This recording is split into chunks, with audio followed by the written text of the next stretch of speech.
tema da mensagem. Efésios capítulo 2, versículo 1 diz: vocês estavam mortos em suas transgressões e pecado,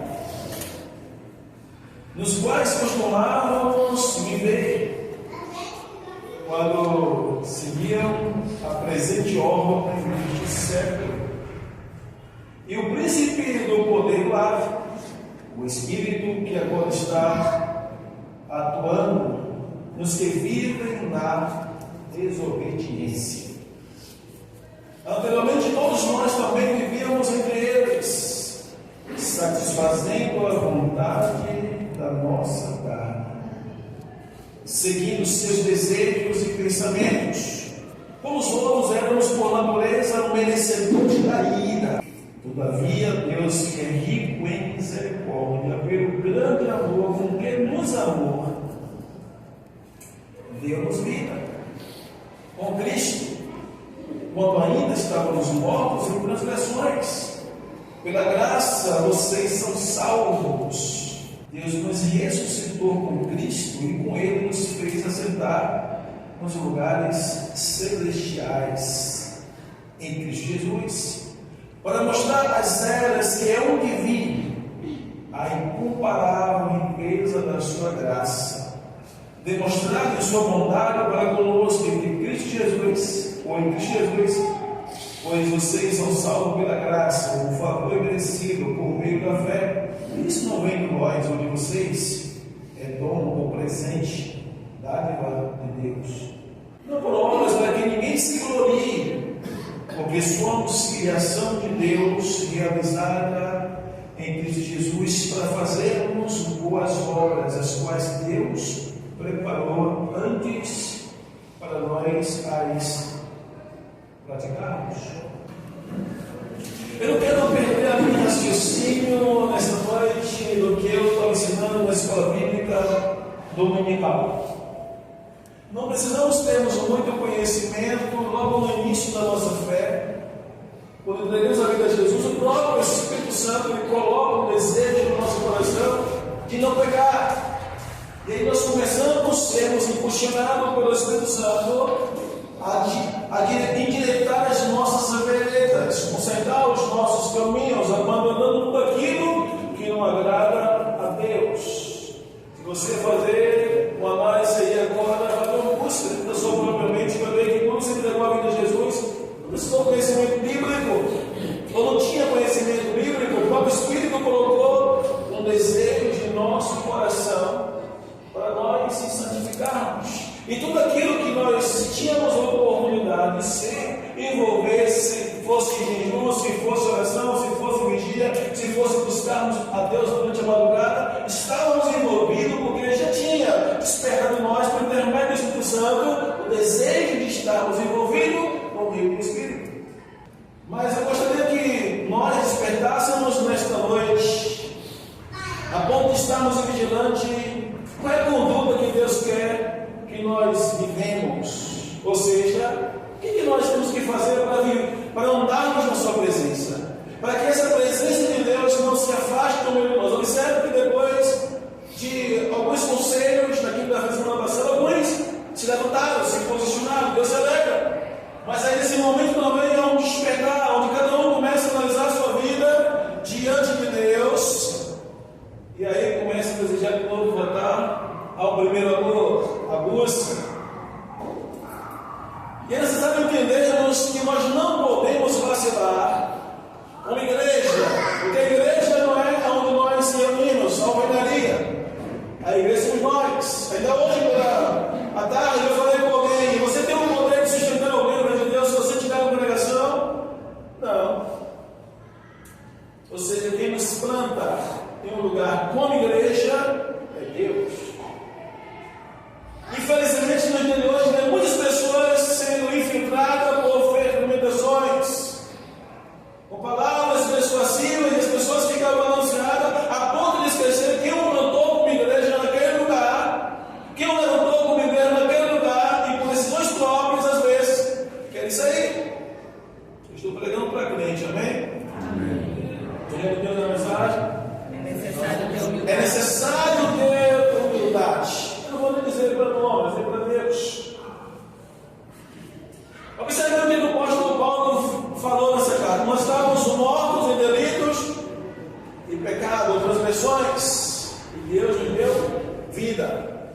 Mas se nós analisarmos a Bíblia por inteiro, nós vamos ver muitas pessoas que aparentemente eram crentes, mas não eram. Ou seja, não conseguiram ver em sua conduta ou não procuraram fazer reparos na sua vida, o que lhe era necessário, fechar as brechas, para que de verdade Deus pudesse aprovar. Hoje pela manhã nós falamos um pouco sobre isso, sobre um sentimento tão mesquinho, tão miserável que é a avareza ou o apego excessivo por dinheiro. Tem pessoas que por dinheiro eles matam, tem pessoas que por dinheiro humilham, tem pessoas que por dinheiro massacram, tem pessoas que por dinheiro praticam injustiça, tem pessoas que por dinheiro até na obra de Deus fazem coisas que não deviam. O apego excessivo por dinheiro, um dos motivos pelos quais, muitas das vezes, é o só um, eu vou começar a citar agora, tem outros, pelos quais Deus, muitas das vezes, não se manifesta no nosso meio, é porque nós não estamos analisando a nossa própria conduta, não estamos preocupados da forma que Deus está nos vendo. Salomão escreveu dizendo que o temor ao Senhor é o princípio de toda a sabedoria. Ou seja, quando eu temo a Deus, eu penso 10 vezes o que eu vou fazer para não ferir a sua santidade, para não ser reprovado, para Ele não me abandonar, para que Ele não possa me reprovar porque remover-me do que colocou. Eu estou sempre preocupado, como é que Deus está me vendo? Qualquer coisa que eu vou fazer, Deus está me vendo agora, será que Ele vai aprovar isso que eu estou fazendo ou como eu vou fazer?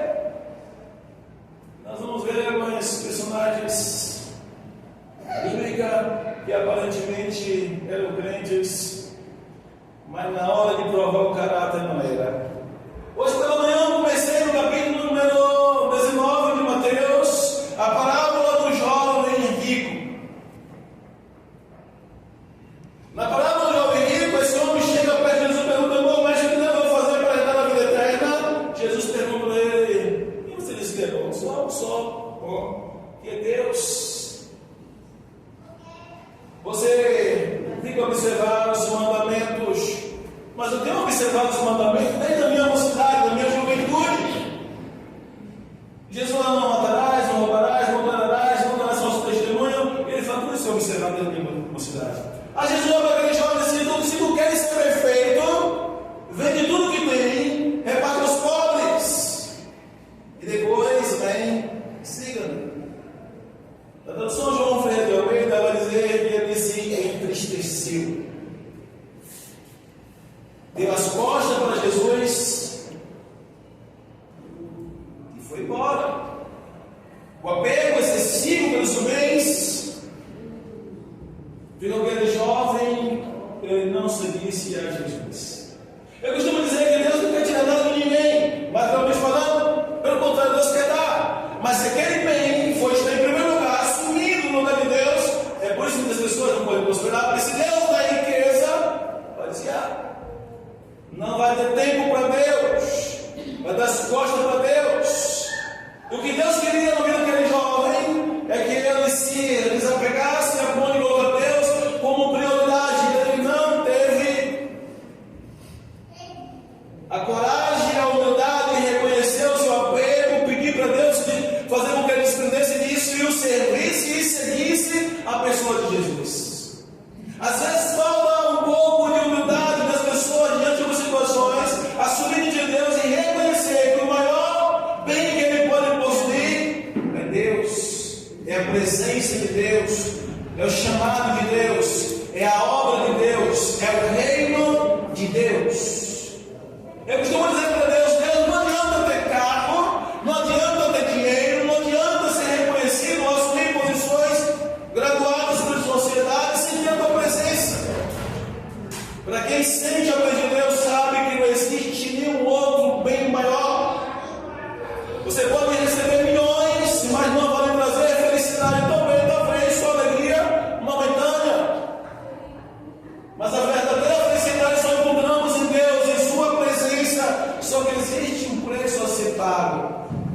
Além de ter humildade, é ter coragem de renunciar. Esse jovem não teve coragem de renunciar.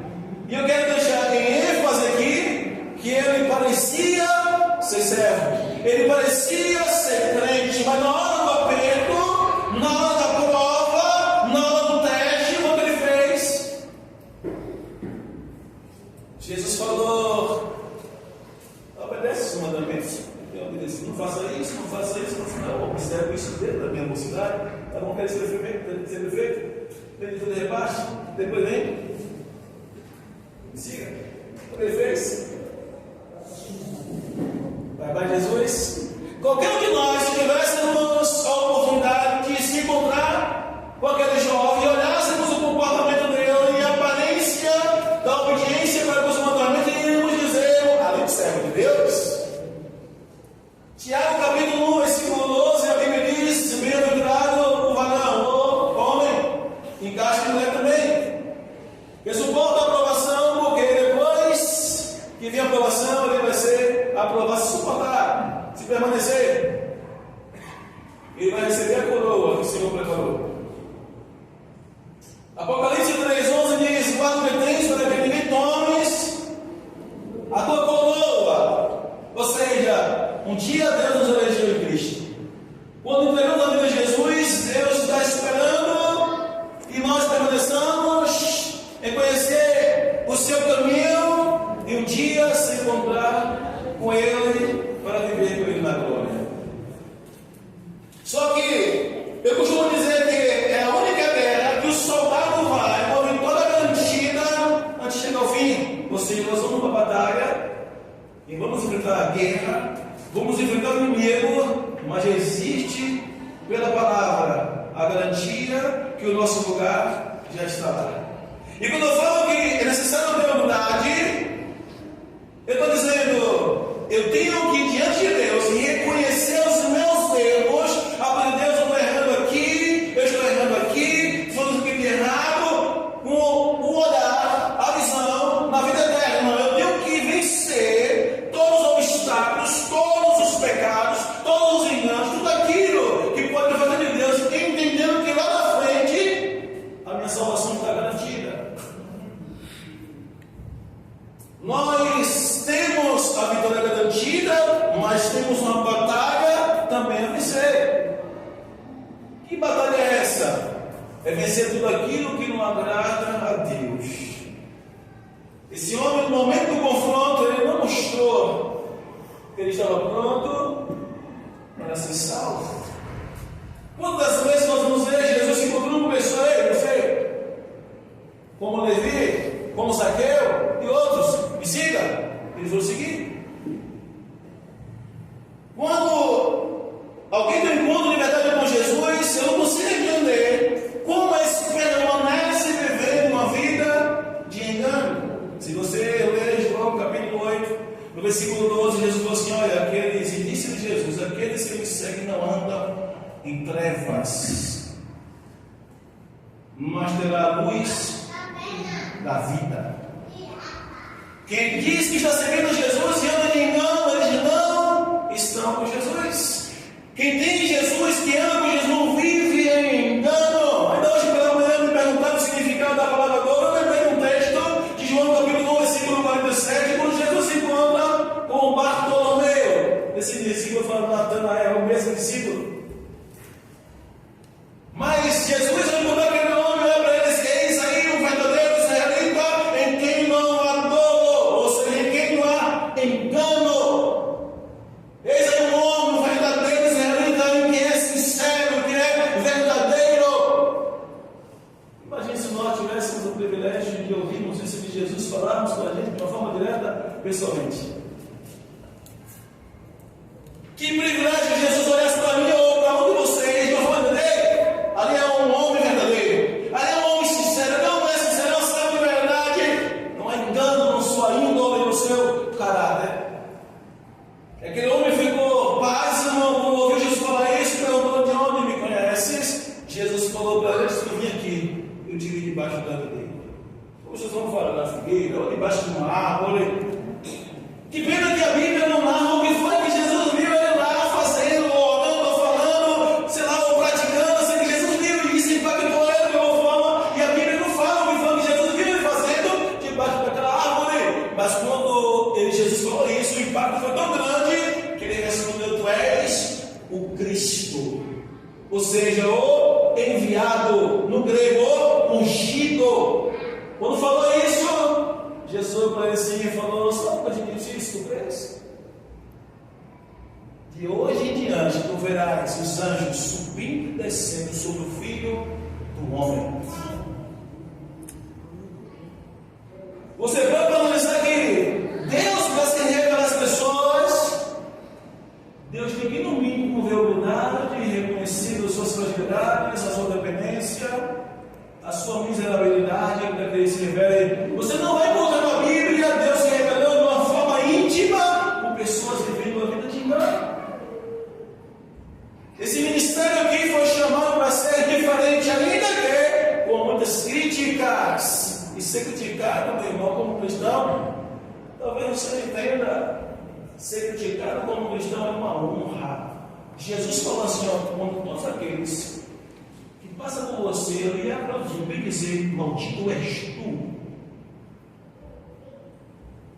Mas em Mateus capítulo 5, versículo 11, diz assim: mas bem-aventurados são as mães quando vos injuriarem, mentirem e disserem todo mal contra vós, por minha causa, porque grande é o vosso galardão nos céus. Lembrai-vos diante que percebi vocês, percebi os profetas que foram antes de vós. Ser criticado como ter uma conduta correta, você virou santinho demais, você está muito santarrão, você quer ser melhor do que os outros. Aleluia! Se você recebe essas críticas porque a sua conduta melhorou, suas vestes melhorou, seu pensamento melhorou, você abandonou as práticas errôneas, mundanas, e os amigos e as amigas das críticas, glorifique a Deus. Em Mateus capítulo 10, versículo 34, Jesus fala assim: não pensares vós que eu vim trazer paz à terra, eu vim trazer espada. Eu vim pôr em distinção, pai contra filho, filho contra pai. Filha contra mãe, mãe contra filha, sogra contra nora, nora contra sogra. Os primeiros inimigos dos homens serão os da sua própria casa ou família. Quando alguém se converte, logo, não precisa ter o diabo querer usar, eles mesmos se permite dar lugar ao diabo para dizer: tu virou agora crente, foi, passou para ele, crente, vixe. Vai meu irmão dizer assim: rapaz, a minha filha, desculpa a expressão, deixou de ser uma prostituta, deixou de ser uma, vai com os outros, deixou de ser uma matinha, deixou de ser um traficante, deixou de ser um ladrão. Vai ver assim: não, agora aceitou Jesus, vai ser uma pessoa diferente, vai ser um exemplo de sociedade. Às vezes os próprios pais criticam se entregar a Jesus porque preferem ver a filha no mundo sem compromisso, vivendo uma vida de putrefação moral para a sociedade. Servir a Jesus é necessário ter humildade e, o mais importante, se permitir que Deus abra a visão para entender o valor que Ele te deu e aonde Ele vai te colocar, tanto perante a sociedade quanto no dia da glória. Poucas pessoas avaliam isso. Várias vezes Deus falou comigo: esse ministério é diferente, ou seja, esse ministério é um ministério para carregar a minha presença, a minha glória, mas tem que ser um povo diferente, ou seja, um povo separado. Se haver pecado no meio de nós, a glória de Deus não pode descer. Se não houver conserto no meio de nós, a glória de Deus não pode descer. Eu não quero nem saber se a igreja A é assim, se a igreja B é assada. Bereia foi chamado para andar no caminho estreito, a porta é estreita, renúncia todos os dias. E o mais importante para quê? Para que a presença de Deus seja perceptível em nosso meio. Então hoje eu falei para alguém: eu não me importo se algumas igrejas estão cheias de gente. É mesmo, pastor? Aí disse para ela lá, fica lá chegando um, chegando outro, às vezes pegando outro, mas eu prefiro pouca gente, mas com qualidade. Não só está certo, claro.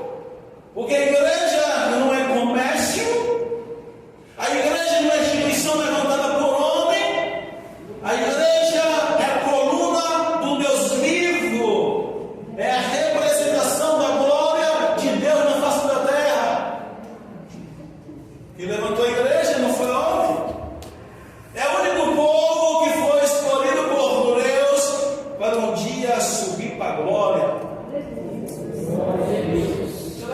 Deus. Capítulo, deixa eu lembrar aqui o texto aqui. Tem um texto, Colossenses capítulo 4, versículo 16. Colossenses capítulo 4, versículo 16. Onde é que nós vamos estar? A Bíblia diz que a trombeta vai soar. Os que morreram em Cristo vão ressuscitar. E até os que estiverem vivos naqueles grandes dias vai se reunir com os que foram ressuscitados e vai ver como partir para encontrar com o Senhor nos ares. Em Mateus capítulo 24, versículo 30, eu quero falar sobre isso. Mas o mesmo Senhor aparecerá no céu com uma língua, com a voz de arcanjo, com o som da trombeta de Deus. E o mesmo Jesus vai aparecer na ilha da honra de Deus, anjo, para buscar os seus escolhidos. Teve uma outra extremidade nos céus. Olha, essa semana estava falando com alguém e disse assim: olha, religião, no meu entendimento, é coisa do diabo. Em nome de religião, todo mundo diz: não pode ter preconceito. Igreja não é religião. Igreja, no capítulo 16 de Mateus, Jesus falou assim: edificarei a minha igreja e as portas do inferno não prevalecerão contra ela. Olha a expressão que vocês viram, Jesus: a minha igreja será edificada e as portas do inferno não prevalecerão contra ela. Além de ser o único Salvador, Jesus, existe só um povo, que pode ser, não fala só um povo, não estou dizendo que é só uma congregação. A igreja de Jesus espera toda a face da terra. Em todos os países tem cristãos que vão subir para a glória. Mas Jesus, ele falou: edificarei a minha igreja. Jesus falou: eu vou estabelecer religiões. Isso são dogmas religiosos. São ensinamentos de homens. E para mim se tornar uma igreja, fazer o quê? Eu tenho que reconhecer, ter humildade suficiente, que eu preciso confessar que Jesus Cristo é o Senhor e Salvador da minha alma.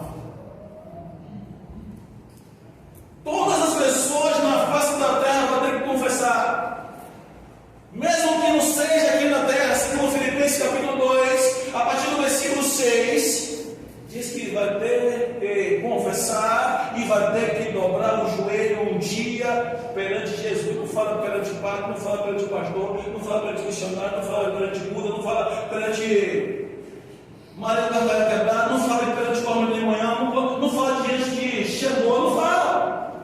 Fala diante do pé de Jesus. Aleluia. Nem Pedro, nem Maria, nem João, nem André, ninguém vai salvar ninguém. Receberam bens uma responsabilidade de pregar o Evangelho. Mas em Filipenses 2,6 diz: entendo, diz, de sorte que há os meus sentimentos que vós que ouvem que Jesus nasceu, que sendo em forma de Deus em vocês, sendo em forma de Deus não teve usurpação, o orgulho de igualar-se a Deus, antes tomou a forma de servo, tornou-se semelhante aos homens, e humilhou-se na forma de servo, tornando-se semelhante aos homens, obedecendo a Deus até a morte. E mostra que por isso que Deus o exaltou soberanamente e colocou seu nome acima de todo nome, para que todo o joelho se dobre e toda língua confesse que Jesus Cristo é o Senhor, para a glória de Deus Pai.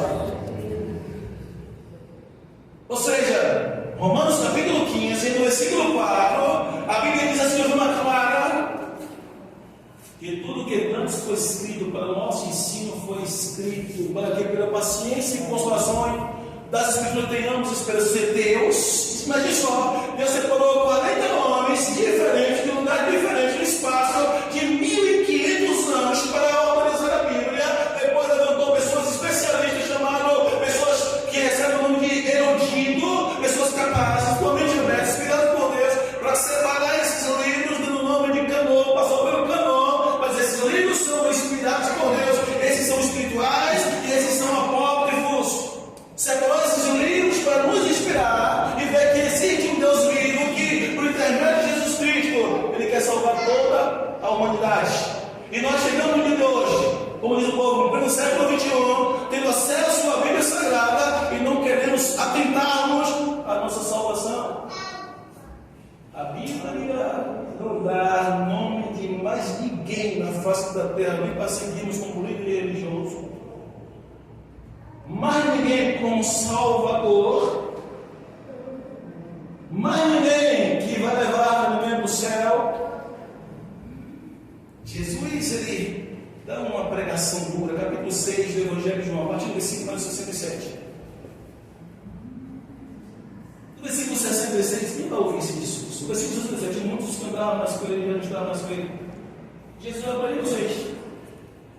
Ele fora, pelo versículo da Bíblia, nós só tu tens palavra de vida.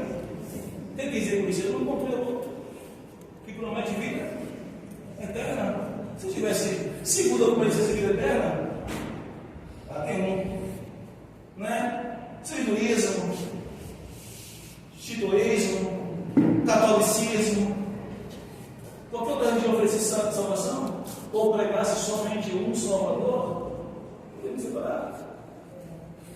Aí Pedro, em uma pregação de Atos dos Apóstolos, capítulo 4, versículo 12, Pedro abre a boca diante de um discurso e diz assim: não existe outro não. Não tem outro nome dado embaixo dos céus, dentre os homens, pelo qual sejamos salvos, a não ser o nome de Jesus.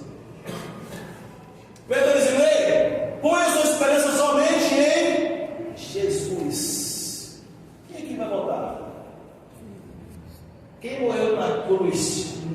Foi você? Foi Buda? Foi Padre Cícero? Foi Maria? Foi João? Foi Pedro? Quem morreu na cruz por nós? Quem é que vai voltar um dia? Jesus. Para buscar o seu povo. Deixa eu mostrar aqui em Mateus 24, versículo 31. Jesus que apareceu. Em João capítulo 5, versículo 28, ele diz: não se maravilheis, porque vem a hora em que todos os que estão nos sepulcros ouvirão a voz do Filho do Homem. E muitos sairão para a vida eterna e outros para desprezo e angústia eterna. Essa promessa está dizendo: Jesus vai voltar, o Filho do Homem Jesus. A promessa é que é Ele que vai voltar, não tem outro. Então, a palavra religião vem de realidade. Ou seja, Jesus vem religar o homem com Deus. Se me fala a memória, 1 Pedro capítulo 3, versículo 18.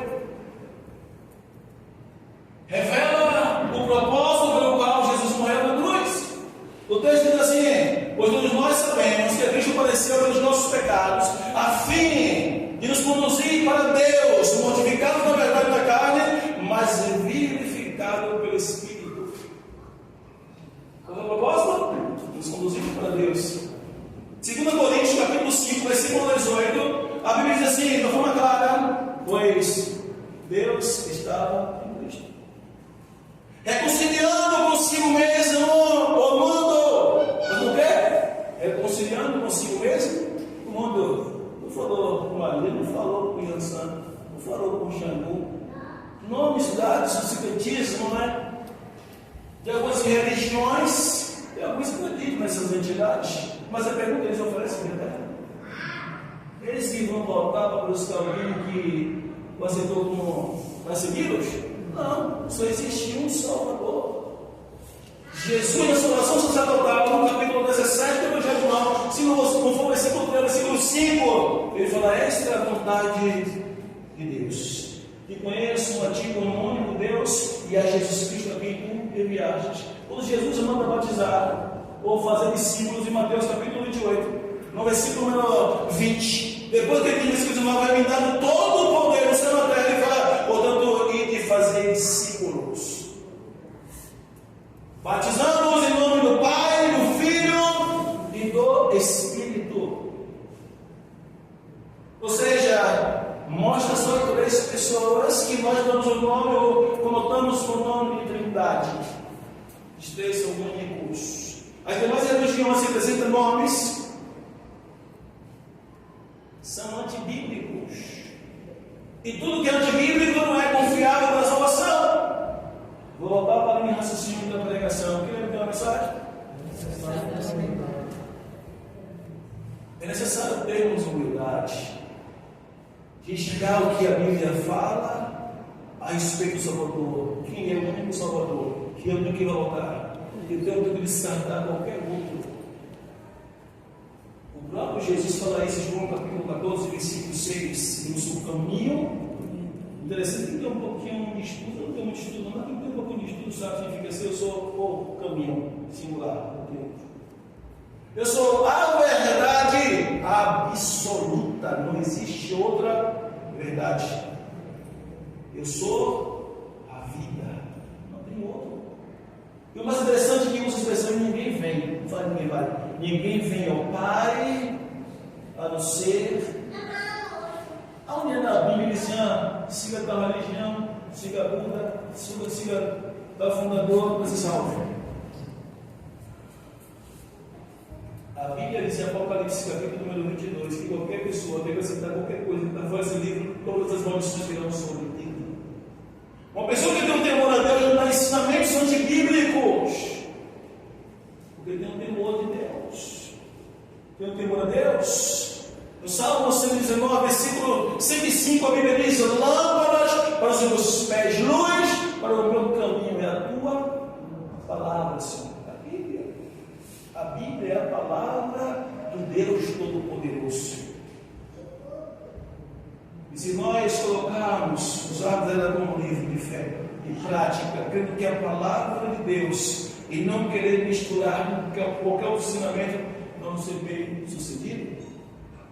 No capítulo 5, versículo 39 do Evangelho de João, Jesus assim: examinem as Escrituras, que cuidar de ter nela a vida eterna. Eu falei em religião. Tem alguém religioso aqui? Tem alguém religioso aqui? Se tiver, está curado. Nós não fomos chamados para sermos religiosos. Ainda que a organização humana, temos que usar uma placa ali. Alguns que é religioso, porque nós somos religiosos, porque agora pegou essa linguagem, essa expressão verbal de religiões, e ainda as pessoas que enfiaram para baixo e respeitar as religiões. Ou seja, quer botar uma mordaça para não ser pregado a Bíblia. O apóstolo Paulo, mesmo por isso, ele fala: eu estou preso, mas a palavra de Deus ela permanece solta. Ou seja, me prenderam, mas outros vão continuar pregando. No capítulo 17, versículo 20 do Evangelho de João, na terceira oração, o sacerdote Jesus, umas orações para os futuros crentes. Depois de orar por ele, de orar para os discípulos, ele orou para a gente. E falou: Pai, nós só crentes, mas todos aqueles que não me creem em meu nome, por intermédio deles. Nós estávamos na oração de Jesus. Mas essa humildade para nós permanecermos nesse Deus. Sabe que às vezes os crentes não querem escutar uma mensagem dura de conselho. Os crentes não gostam de ser corrigidos. Os crentes às vezes estão meio soberbo, meio prepotente, meio arrogante, coração endurecido e não quer ser repreendido. Efésios capítulo 4, versículo 11, a Bíblia diz: olha, ele mesmo deu pastores, mestres, doutores, evangelistas, apóstolos, com a finalidade. Deixa assim: querendo o aperfeiçoamento dos santos, até que todos nós cheguemos à estatura de varão perfeito. O que Deus aprovou, Noé? Diz que Deus encontrou perfeição. Deus encontrou o homem justo em sua geração. A coisa não é: eu vou matar todo mundo, eu vou ser alguém. Entra na arca. Por que Deus pegou Enoque depois que ele decidiu buscar, capítulo 5, versículo 24 de Gênesis, dizer: Enoque, a terra não tem mais não, sempre vai mostrar física. Por que Deus se colocou tanto em Elias para obedecer a ele? E na sua lamentação mais endurcida, muitos rebeldes para Deus, Israel, matando todos os profetas, eu fiquei. No capítulo 2, versículo 10, 2 Reis, a Bíblia diz que Deus arrebatou Elias de um redemoinho de fogo. A glória sem provar a morte física. E Deus se agradou de Daniel. Capítulo 4, a partir do versículo 6, me fala a memória, diz que Deus, ele viu lá o povo procurando falha na vida de Daniel. Ele não encontrou nenhum pecado, nenhuma culpa. Por isso que Deus colocou ele das covas dos leões, porque Daniel era um homem íntegro perante os olhos de Deus. E que Deus defendeu a Moisés quando os seus próprios irmãos levantaram contra ele? Ele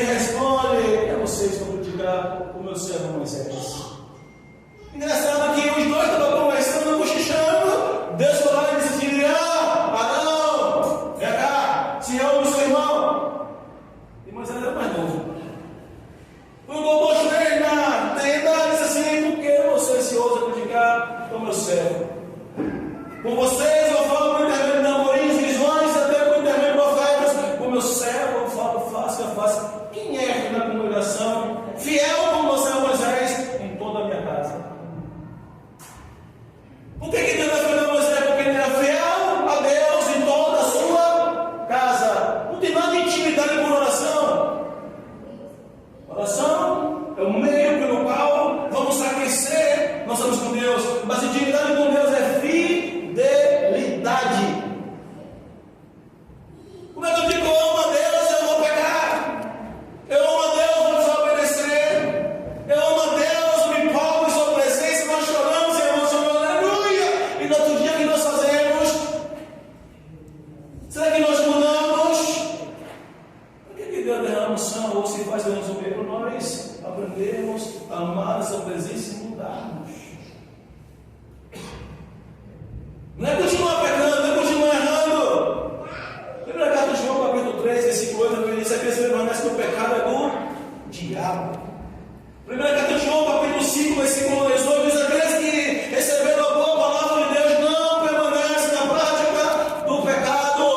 Antes, santifica-se a si mesmo, purifica-se a si mesmo, e o maligno não lhe toca. E quando eu peco, pastor, o que fazer? Primeira carta de João, capítulo 1, versículo 9: se confessarmos os nossos pecados, Ele é fiel e justo para nos perdoar os pecados e nos purificar de toda a injustiça. É humildade. É ter humildade: Senhor, eu errei, eu pequei, Senhor, me perdoa, Senhor, não vou fazer mais. Quer dizer, eu não vou mais fazer isso, eu não vou praticar isso. Você tem o pecado como inimigo. O primeiro inimigo a ser vencido na sua vida tem que ser o pecado, porque o pecado é a única coisa que pode afastar a gente de Deus. Se o diabo aparecer na sua casa, no seu quarto, o pessoal vai dizer: ai, em nome de Jesus, isso pede toda a dizer, bate na madeira. E não aparece, não é? O diabo apareceu no céu, foi lá pedir a cabeça de Jó. O diabo foi lá no céu pedir a cabeça de Pedro. Imagine, Jesus é para Pedro, Satanás pediu para te passar a peneira, viu? E eu veio por Judas para dar Pedro, tu te conserta. Tu te conserta enquanto é tempo, porque tu não queres. Tu faz o que tu quer. Pedro achava que você vindo a Jesus, capítulo 21, a primeira coisa dos caras é esse: Pedro, me amas? Pedro, tu me amas? Pedro, tu me amas? Pedro, para chorar, sabe? Todas as coisas, Senhor. Quanto elas vão se guardar por onde tu querias.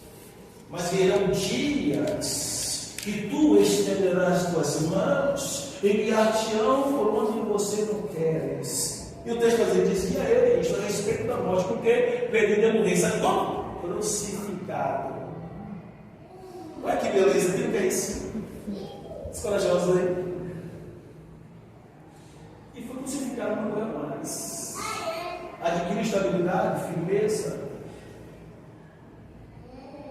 E ainda quando crucificaram, os maiores estudiosos que dizem: eu não sou digno de ser crucificado. Como Rabone ou Rabi, ou meu mestre, por favor, coloque-me de cabeça para baixo. Pegaram a cruz, enfiaram no chão, de cabeça para baixo, e derrubaram ele. O diabo pode entrar lá na nossa casa e nos ameaçar, mas ele não pode me afastar de Deus. Isaías 59:2 diz que os nossos pecados é que nos afastam de Deus, e as nossas iniquidades, que é o pecado cometido voluntariamente. É quando eu sei que aquilo é pecado, eu sei que eu não posso fazer, porque eu estou esperando, fazendo voluntariamente. Iniquidade. Encobre o seu rosto para que ele não nos ouça.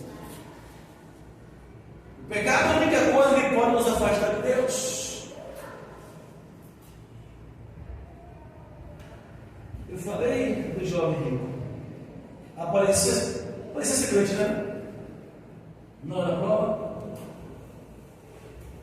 Ele foi provado? Aliás, Caleb não, Josué. Antes de ele assumir a liderança, ele vai cheio de resquícios.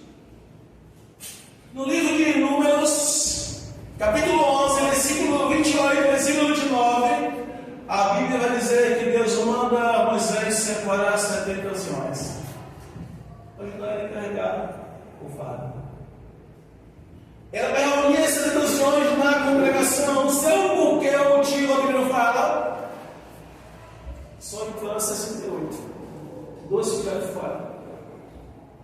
E a Bíblia diz que Deus encheu aquele som do seu espírito, os 68 dentro, e também encheu os 2 da lá fora. Josué correu e disse: Moisés, meu Senhor, impede eles profetizar. Ou seja, eles falaram: eles não te obedeceram, não vieram para a congregação, estão lá fora, estão chegando lá profetizando. Aí Moisés olhou para ele: você está com ciúme de mim, rapaz? Imagina a bronca. Está com ciúme de mim? Você pensa que Deus enchesse todos o seu espírito e todos profetizassem? Uma visão de uma liderança que tem um temor a Deus, que tem qualidade no ministério, deseja que todos sejam cheios do Espírito Santo e todos sabem pregar ou profetizar a palavra de uma forma correta. É por isso que Deus fala em Provérbios, capítulo 1, versículo 23: prometemos a minha repreensão e derramei sobre vós abundante no meu espírito, abundantemente o meu espírito, e vos farei saber as minhas palavras. O que faz a gente compreender a palavra? É o espírito. O homem carnal não vai compreender a palavra. É por isso que Pedro diz: nós vamos crescer na graça e no conhecimento da presença, Espírito Santo, Deus, Jesus, a palavra. É por isso que Paulo escreve aos Coríntios, no capítulo 6, capítulo 3, versículo 6, livro do capítulo 3, versículo 6, do livro de 2 Coríntios. A letra mata. O Espírito é quem vivifica. Dizendo assim: olha, busque o Espírito de Deus na sua vida e também o conhecimento do seu Espírito. Não adianta, porque só a palavra ou só a letra você vai morrer. É por isso que surgem as religiões, pessoas carnais, pessoas que não têm o Espírito Santo, pessoas que não dão valor ao Espírito Santo, pessoas que não buscam o Espírito Santo, eles não vão carnal, se tornam intelectuais, de acordo com as diretrizes da sua religião, e são convencidos que estão bem servindo a Jeová. Foi assim que o apóstolo Paulo, antes de se tornar o apóstolo Paulo, ele era Saulo, na sua carnal compreensão, entendia que servia a Deus. No capítulo 9 de Atos Apóstolos, ele foi instruído por Gamaliel, ele entendia que era servindo a Jeová e passou a perseguir a igreja. E o texto dizendo assim: Saulo, ainda respirando ameaça contra a igreja, foi perseguir, mas ele tem uma sorte tremenda. Jesus aparece após a ressurreição, após Jesus vencer a morte. Jesus aparece diante dele. E quando Saulo vê Jesus, ele cai no chão. Jesus pergunta: Saulo, Saulo, por que tu me persegues? Duro é para ti recalcitrar contra os aguilhões. Quem és tu, Senhor? Ele não falou, ou não foi outro. Jesus não conheceu lá em Buda, né? Interessante isso, né? Sempre que as pessoas vêm atrás de romarias, atrás de procissões, acreditando em um boneco que foi feito pelas suas próprias mãos, ainda se tiver para aquele defunto feito de gesso, pedindo alguma coisa. Isaías capítulo 45, versículo 20 diz: nada sabe os que seguem procissão, nada sabe, eles estão cegos. E logo a Deus que não pode salvar. Quem apareceu a salvo foi Jesus. Quem és tu, Senhor? Eu sou Jesus, a quem tu persegues. Que devo eu fazer, Quírios, o Senhor? Vá para Damasco, a rua chamada direita do Cristo deserto, na cadaria 1 dos 5 Judas. Tem 35 Judas. é o espetacular jornal que isso deve fazer. Agora sai Paulo lá cego, sem enxergar nada, carregado pelos seus amigos, bora Saulo, não, tem pé dessa, tem mulher, agora vou ficar Saulo, até chegar na casa de Judas. Passado um tempo, Jesus aparece em visão a um dos seus discípulos chamado Ananias. Vá até a rua chamada direita, pista deserta, procure na casa de um homem chamado Judas, por um homem chamado Saulo. Ele respondeu: Senhor, eu tenho ouvido que esse homem tem feito mistérios, antes falando que ele vai lá é outro. Se ele souber que eu sou um seguidor teu, vai me arrebentar. Ananias morrendo de medo. Jesus lá, Ananias, porque agora é um caso escolhido para mim. E vou mostrar para você o quanto ele vai padecer pelo meu nome. Ele vai. Quem apareceu lá? Saulo. O que me chama a atenção é que a Bíblia diz que Ananias, quando baixa naquela porta, Deus tinha dado a visão cega. Não deu a visão agora, Ananias. Deu a visão cega. Irmão Saulo, não imagina o medo. Irmão Saulo na porta. Pode entrar, o Senhor já me mostrou você a visão. Imagina o susto da Ananias, estava com medo. Pronto, Deus mostrou cego, que acabou de se converter, então eu estou chegando aqui. Ele entra lá, e quando chega lá, o Senhor, todo numeroso, o Senhor me enviou para pôr as minhas mãos sobre você e ser restituído a tua vida, e seja cheio do Espírito. Aleluia. E a Bíblia depois as mãos sobre Saulo se caíram como que escama dos seus olhos. Ele pôde ver. Imagine todos os olhos abridos, os olhos físicos, os olhos do entendimento. Eu nunca mais recebi algo.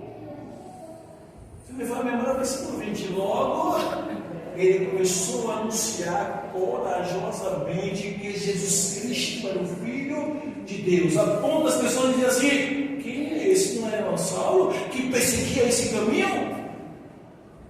Abre um parênteses aqui, foi para isso que Deus nos chamou, para confundir muita gente. Quem era nós? Quem era nós? A gente olha para os críticos, olha para as pessoas que olham para o nosso passado e ficam contando.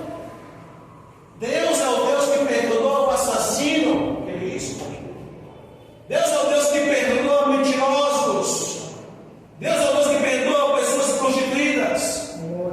Deus é o Deus que perdoa qualquer tipo de pecado. No livro do Êxodo, capítulo 2, versículo 14, a Bíblia de Deus perdoou Moisés. Moisés tinha matado um homem egípcio. Tinha fugido do Egito. E depois Deus foi lá encontrar Moisés no deserto, chamar o assassino agora ao convertimento, dizer: eu vou te levantar como líder do meu povo. Quem vai entender isso? Agora só que temos que sermos lapidados, porque é necessário termos humildade. Moisés voltou a assassinar ninguém? Moisés voltou a viver em pecado?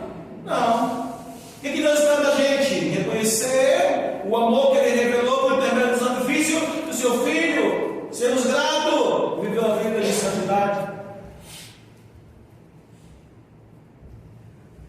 Eu mostrei uma deformidadezinha pequena de Josué. Por que não falar de Geazi, né? Se me fala a memória, 2 Crônicas, capítulo 5. Se me fala a memória. Se não for, vocês podem falar aí em outro texto. Mas a Bíblia diz, é a segunda rima, não estou em dúvida. Mas a Bíblia diz que Geazi era servo de Eliseu. Todo mundo era para Geazi, era um servo de Deus. Quem poderia discernir que Geazi não era um servo convertido? E a Bíblia permite uma ocasião tremenda, onde um comandante muito amado pelos seus líderes e liderados, mas porém ele era enfermo, ele tinha uma lepra, uma menininha judia que foi levada cativa para cada rei, chegou trabalhando com esse comandante de Israel, lá em Israel. Se não é isso, sim, obrigado.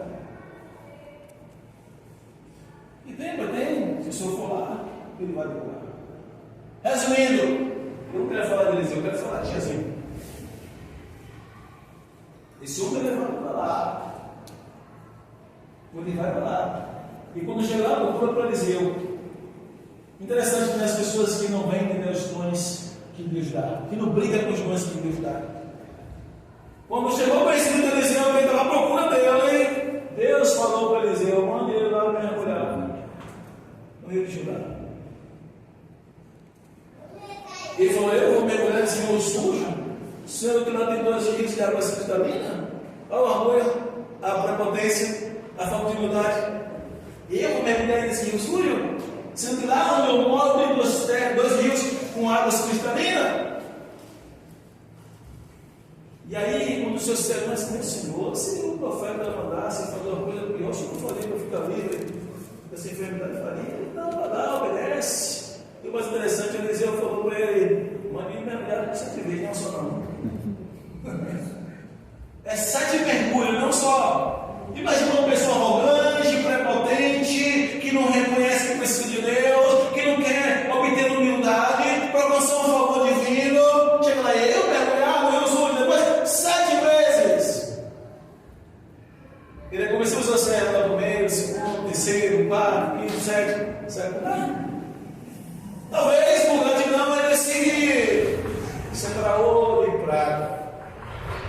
Eu vou dar para Eliseu. Estou levando prata e ouro para Eliseu. Quando chega lá, Eliseu disse: não, fique com o seu ouro, fique com sua prata. Geazi está à espreita, né? Vendo o seu senhor, pseudo-crente, né, Geazi? Vendo o seu senhor rejetar o ouro e a prata. E assim muda-se de vestes. Quando Eliseu entra e aquele homem sai com seus animais carregados, com seus servos, Geazi dá um jeitinho de esconder, escondido do seu senhor, e vai lá encontrar com ele. Ele chega lá em nome de Eliseu: meu senhor mandou vir ao teu encontro, e mandou me vestir de ouro, de prata, de vestes. Aquele homem dava Geazi. Geazi volta, chega na sua casa e guarda tudo. Depois vai para perto de Eliseu. Deus tinha mostrado tudo a Eliseu. Deus é especialista em mostrar pessoas que vivem engano que não vai mudar. Deus é tremendo. De onde tu vem, Geazi? Não fui nem para a direita nem para a esquerda. Não fui em lugar algum, mas Geazi, o meu espírito foi contigo quando tu fosse encontrado nesse rio. Para pedir prata e ouro. Se trouxeste, não foi? Foi.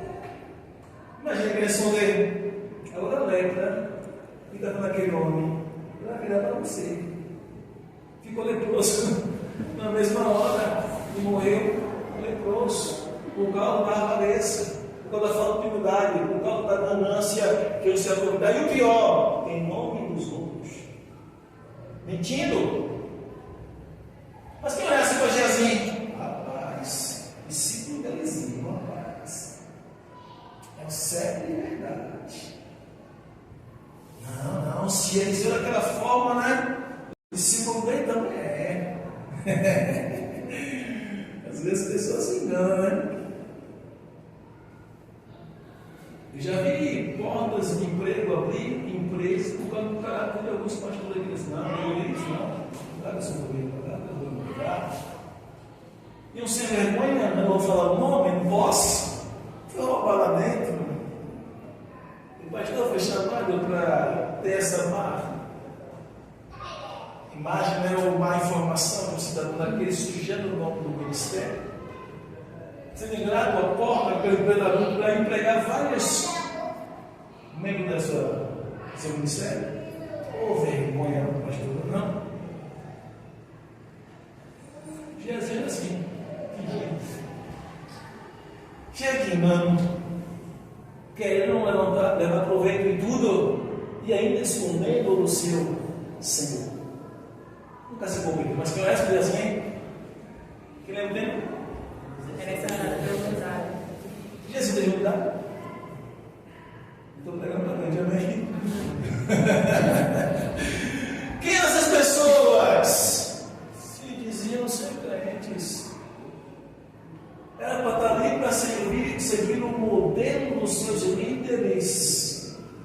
Para quem não sabe disso, todos os líderes que são levantados, além de ter que ser exemplo na sua conduta, na sua índole, é papel dos seus liderados seguir também. Sabe isso? Hebreus, capítulo 13, versículo 7 e versículo 17. Não imitar a fé e a boa conduta, mas vamos falar, os bons procedimentos dos pastores. Hoje pela manhã, Davi, meu filho, falou assim: meu pai, por que Davi? Por que fulano pode xingar e eu não posso? Eu disse: porque não pode. Mas por que fulano pode xingar e eu não posso? Eu digo: porque você não é fulano. Mas meu pai, ele xinga. Ele sempre esquece de esperar nos outros. Se você vai xingando, não, meu pai. Por que não segue o exemplo do seu pai? Ah, mas fulano xinga, Rodrigo. E você não vai vergonha. Ele não vai fazer a mesma coisa.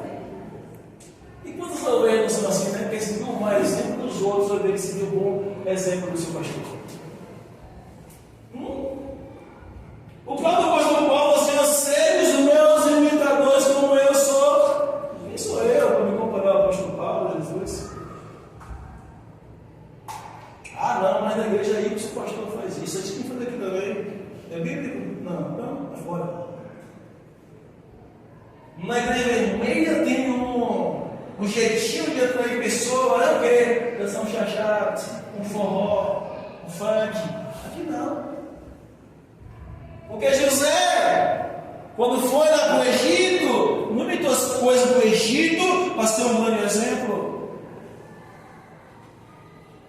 Daniel, quando foi para a Babilônia, no capítulo 1, versículo 8, ele diz a palavra: e Daniel determinou no seu coração não se contaminar com os manjares do rei.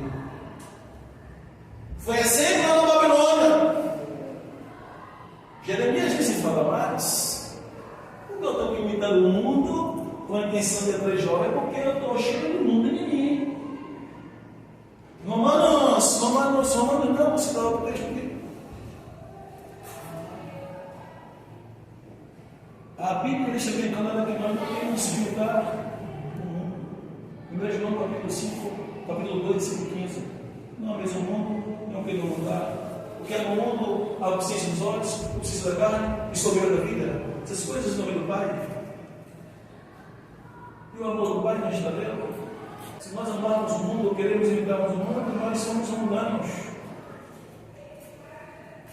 Nós somos chamados para sermos diferentes. É Romanos capítulo 12, como eu falei, no versículo 1. Procurar apresentar o vosso corpo com sacrifício vivo, santo, agradável a Deus, que é o vosso culto nacional. E não se amoldem aos costumes desse mundo. Antes, vocês sigam o entendimento que vocês receberam. Mas diz: não imite o mundo, não se amoldem ao mundo. Antes, vocês sejam renovados pela renovação que vocês receberam dentro de vocês, e vocês não vão experimentar a perfeita boa da vontade de Deus em nossas vidas. É falta de Bíblia, é falta de meditação, é falta de preocupação de serem salvos, que as pessoas mudam o seu comportamento. Nós somos chamados para quê? Para sermos moldados pela palavra. Quantas pessoas religiosas, por exemplo, no capítulo 3, versículo 3 do Evangelho de João, versículo 5, era o mestre de Israel, respeitado entre o povo, chamado de príncipe entre o povo de Israel, um homem chamado Nicodemos. Jesus falou para ele: você sabe onde ele nascer? Senhor, como é isso? Nascer de novo. Porventura, voltando a entrar no ventre da minha mãe, então nascer? Jesus falou: ele não nascer da água, o Espírito não pode ver o reino de Deus. Aparentemente, é servo. As pessoas ouviam como servo. As pessoas viam seu comportamento e até tratavam como um príncipe. Jesus olha para ele: é um morto. Jesus olha para ele: sem vida, só tinha capa.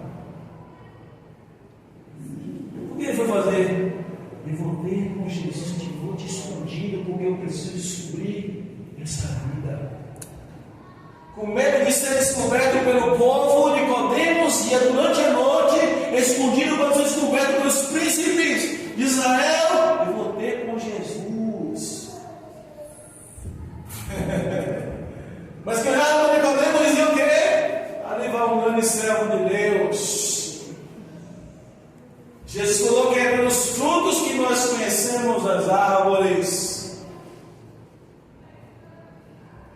Você vai colher manga em pé de espinho? Vai.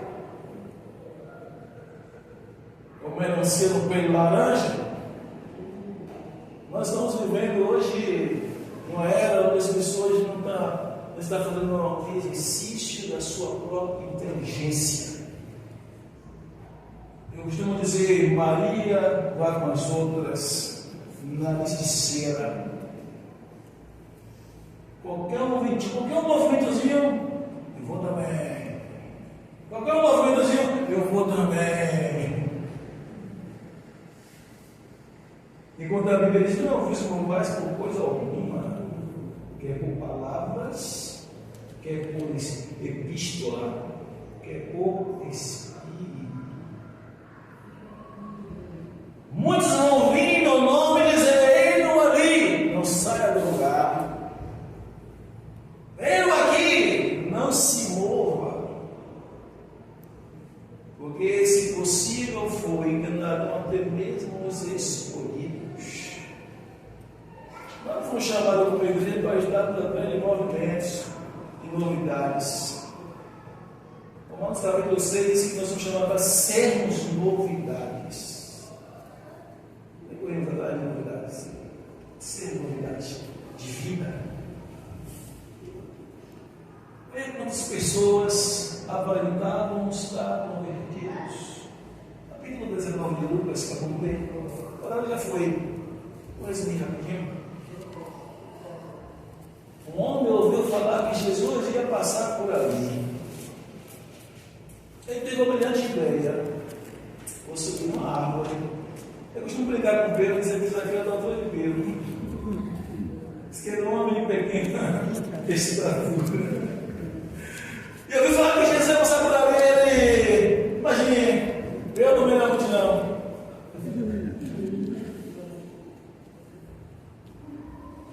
Ele deu grande ideia, ele subiu na árvore. Ele sobe na árvore. Interessante, Jesus sabia a intenção dele. Ele queria saber quem era Jesus.